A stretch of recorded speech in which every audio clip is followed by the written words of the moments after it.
Fala, gente boa, tudo bem? Rafael Bittencourt por aqui, muito obrigado por você ter clicado nesse vídeo, eu espero que esteja tudo bem com você, que o Eterno continue te abençoando. Siga firme, lutando, vencendo todos os dias, beleza? Eu vou pedir a você para ir comigo até o final desses minutinhos. Bom, pessoal, é o seguinte, atualização do conflito Rússia-Ucrânia, o que está acontecendo agora? Tem uma rodada de negociação acontecendo nesse momento, a Associated Press já adiantou que houve um acordo leve, sutil, bem sutil. A outra coisa que eu vou falar com você é a ameaça do Yang Yi, que é o ministro das Relações Exteriores da China, dizendo que os Estados Unidos e a OTAN sofrerão consequências seríssimas se continuarem criando uma OTAN no Pacífico. Vou falar também para você do avião do fim do mundo. O avião dos Estados Unidos, o avião presidencial que suporta um ataque nuclear, está fazendo exercícios diante agora da possível escalada, das ameaças, etc., né?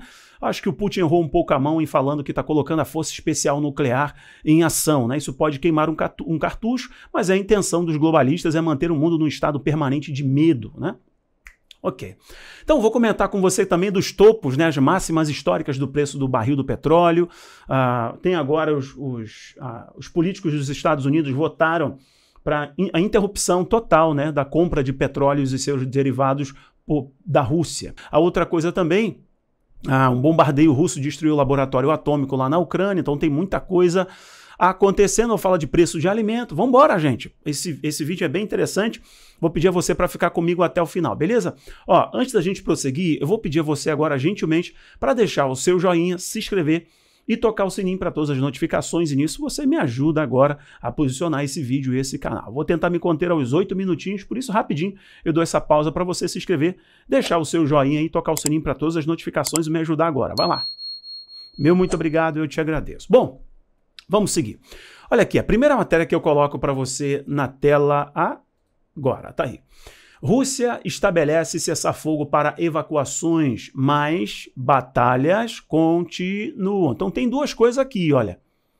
A Rússia que está dando parâmetro, né, estabelecendo os parâmetros, tá?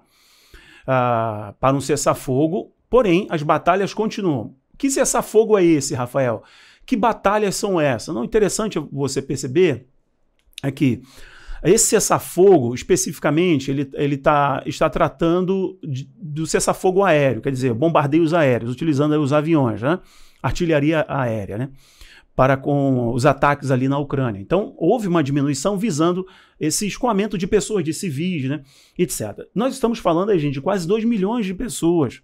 Nós falamos de números gritantes. Em pleno século XXI, estamos falando de um país em que as pessoas estão perdendo suas casas, deixando suas famílias, seu patrimônio, uma região pobre, sim, com muita corrupção, com muita sujeira política, inclusive a própria corrupção, sujeira política está provocando tudo isso. Mas, enfim, os inocentes estão agora se deslocando, pessoas perdendo a vida, perdendo parentes, enfim. E os que estão se deslocando, obviamente, preservaram a vida, que é o maior patrimônio que a gente tem, né? É o bem mais precioso, e perderam só as suas casas, que conseguiram conquistar, estão se deslocando. O que a Rússia está propondo? O RT e os portais oficiais mantidos pelo governo russo vão dizer para a gente que Kiev rejeitou o pedido ou a solicitação da Rússia de que esses civis, esse corredor humanitário, essas pessoas poderiam se deslocar para a Bielorrússia ou para a própria Rússia. Kiev destacou de cara, não quer que seus cidadãos se desloquem para território controlado pela Rússia, dominado pelo invasor.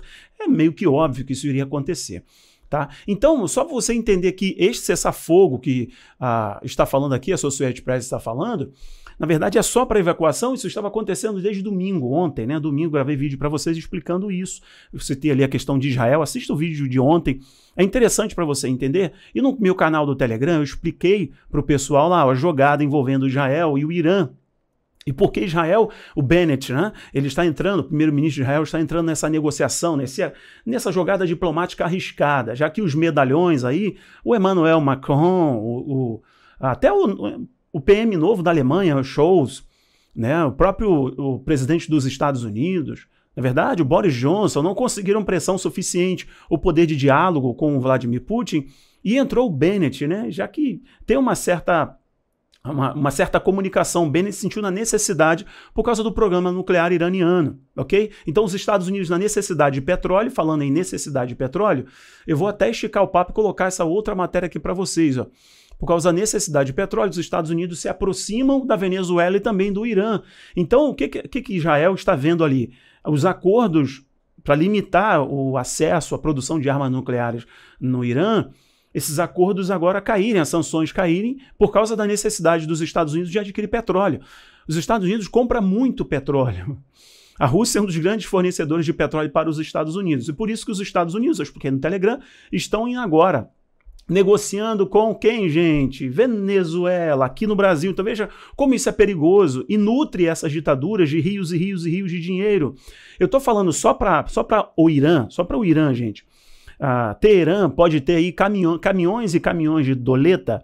Eu estou falando em 2 ou 3 meses, o Irã conseguir fornecer para os Estados Unidos mais de 1 milhão de barris de petróleo por dia. Barris de petróleo bruto, estou falando de refinado, petróleo bruto por dia, e já há um acordo na finalização dos seus termos. Então, Estados Unidos sendo Estados Unidos, agora se aproxima da Venezuela. Então veja, o Brasil, mais do que nunca, vai ser muito importante, e há um perigo para o Brasil também, já que a China está presente em Cuba, no Peru, Argentina, Venezuela. Isso aqui é interessante vocês perceberem, não poderia passar esse vídeo, fazer esse vídeo sem nutrir você dessa informação. Deixa eu passar essa informação, essa é a melhor expressão, né? Olha aqui, gente, avião do fim do mundo. Deixa eu colocar só o marcador aqui para destacar isso para vocês.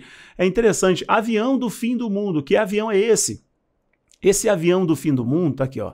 Avião do fim do mundo resistente a armas nucleares dos Estados Unidos é visto fazendo missão de treinamento em Nebraska. Esse aviãozinho que você tá vendo aí, esse aviãozão, ó. Esse bichão aí, ele fez um treinamento diante da ameaça, né? Mantendo o mundo nesse estado constante de medo, sei lá, de caos, de morte, etc, né?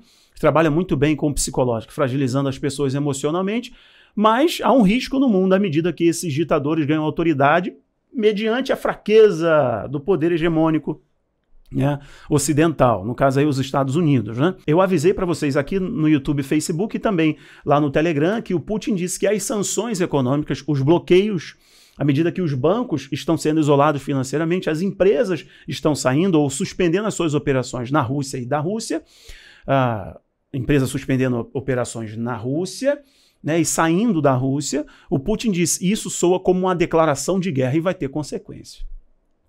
E aí ele fala que era uma ameaça e etc, estava colocando suas forças especiais, né, de divisão nuclear em alerta e tudo mais, aí os Estados Unidos fizeram um treinamento, é meio que protocolar isso acontecer, tá, gente? Agora, outra coisa interessante que eu prometi colocar para vocês, eu vou colocar agora, é isso daqui, ó. Bombardeio russo destrói laboratório atômico ucraniano. Bombardeio russo destrói laboratório atômico ucraniano construído com os Estados Unidos. Isso daqui é real, não é falacioso, não é uma invenção, tanto que está no Bloomberg, olha aí. Então, dentre os argumentos, você vai lembrar dos argumentos do Vladimir Putin para legitimar a invasão, eu não estou respaldando, não estou confirmando, não estou aqui legitimando, dizendo que é certo ou errado a invasão do Putin, gente que vai falando, ele é contra os globalistas, ele é contra a nova ordem. Calma, gente, vamos acalmar esse negócio aí, vamos dar uma acalmada, tá? Mas enfim, tá aqui, ó, destruiu um laboratório atômico.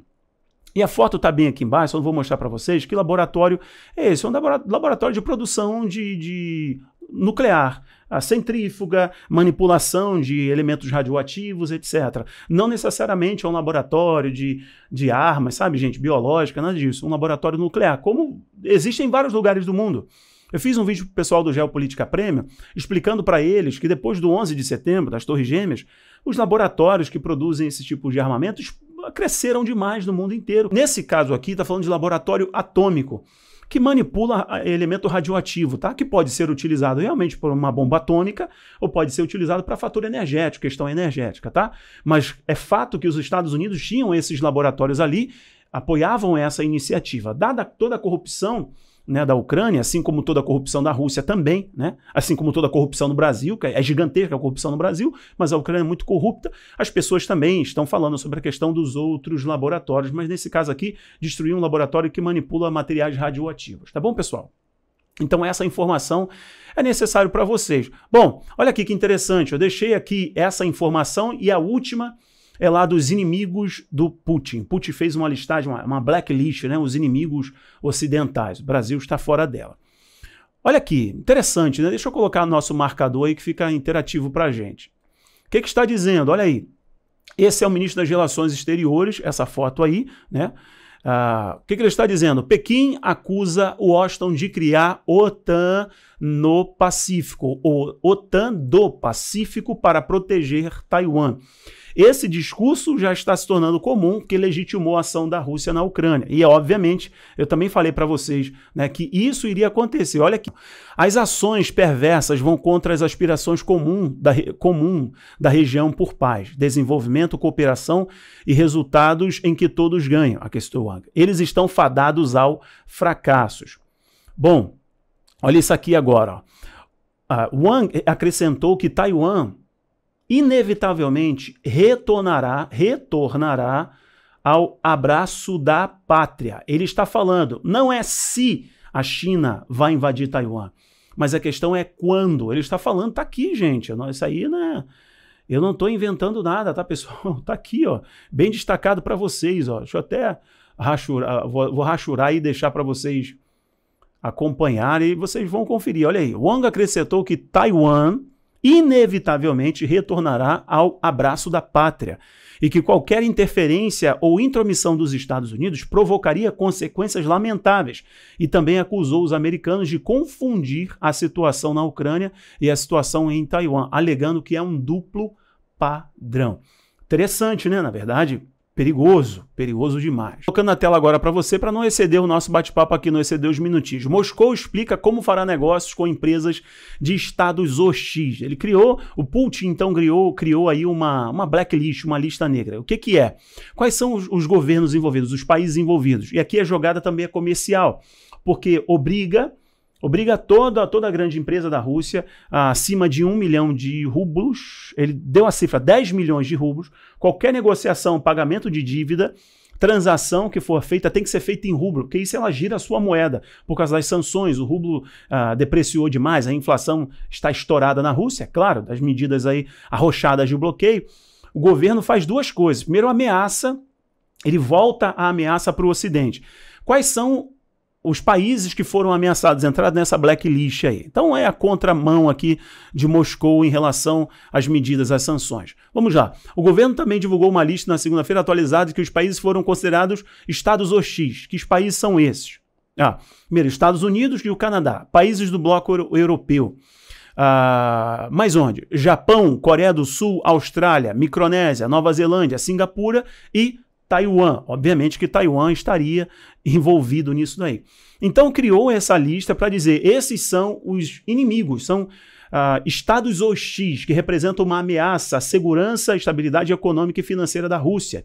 E automaticamente ela faz com que seus empresários, como eu disse, reforçando, paguem as dívidas, façam negociação com rublo. Automaticamente ela fortalece a sua moeda, tenta girar a sua moeda, conter a sangria diante do isolamento financeiro por causa do bloqueio dos bancos russos do SWIFT, né? O sistema de transferência de recursos. Cessar fogo pleno ainda não, tem uma conversa aqui, outra ali, vão ter ainda informações saindo. Me parece que Kiev não vai aceitar muito bem, e Kiev também, né, a Ucrânia, está disposto a construir a sua segurança fora dos termos OTAN. Então, construir aí bases sólidas de segurança fora a OTAN, porque a grande questão da Rússia é que a Ucrânia não podia fazer parte da OTAN. Então, agora, o Zelensky está percebendo, obviamente, que ele está sozinho, né? E o Putin já disse, se fornecer aviões, se fornecer aeronaves, eu vou entender como um ato de guerra e vai ter consequência. Então, ele está percebendo que a promessa de aeronaves, de caças, etc., não sejam tão eficientes assim, não vai se cumprir. Então, diante de algo mais duro para com a Rússia, que vai fazer com que a Rússia impeça ou trave o seu avanço, o domínio da Ucrânia, isso não vai acontecer. Então, agora ele começa a falar que precisa dialogar uma segurança para a Ucrânia fora a OTAN, né? Um outro sistema de segurança aí, de um outro bloco, etc. Bom, eu não sei que sistema de segurança seria esse, ele está só mostrando uma certa fragilidade, mas é comum diante de um gigante histórico, poderio militar e nuclear também, que é a Rússia. Pessoal, vou parar por aqui. Se esse conteúdo foi relevante, não esqueça de compartilhar, são informações importantes para vocês. Qualquer outra novidade, eu volto lá no Telegram e aqui também batendo papo com vocês. Obrigado, compartilhe, tchau, tchau.